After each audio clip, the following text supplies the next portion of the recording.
How to go live on Rednote. Hello everybody and welcome back to our channel. So let's get started without any further ado.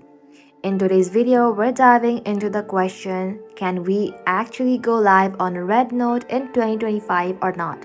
If you're wondering how it works or why it might not be available for everyone, stick around. So let's get started. So going live on Rednote isn't as simple as hitting a button. Unlike posting fun videos that anyone can do, hosting a live stream has some pretty specific requirements and unfortunately it's not available for everyone just yet. So first of all, Rednote requires users to verify their identity. This means uploading a valid password. However, even if you do that, there is a catch. Only user with Chinese ID can currently go live. So for the user in US and other countries, it's a bit of a bummer. Right now, non-Chinese user can only join live stream session hosted by others. You won't be able to host your own live stream even if you verify with your password.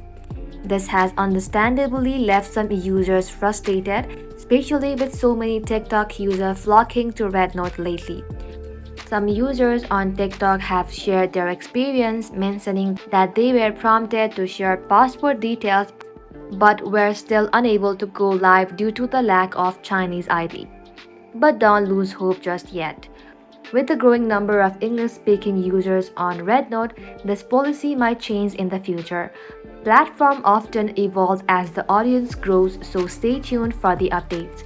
So to sum up, going live on Rednote app in 2025 is currently only possible for Chinese user with a valid ID, while non-Chinese user cannot host live stream yet, but they can still join and enjoy sessions hosted by others. So that ends the video guys. If you found this video helpful, give it a thumbs up and subscribe for more tech updates and tutorials. Thank you all for watching the video till the very end and stay tuned until our next upload.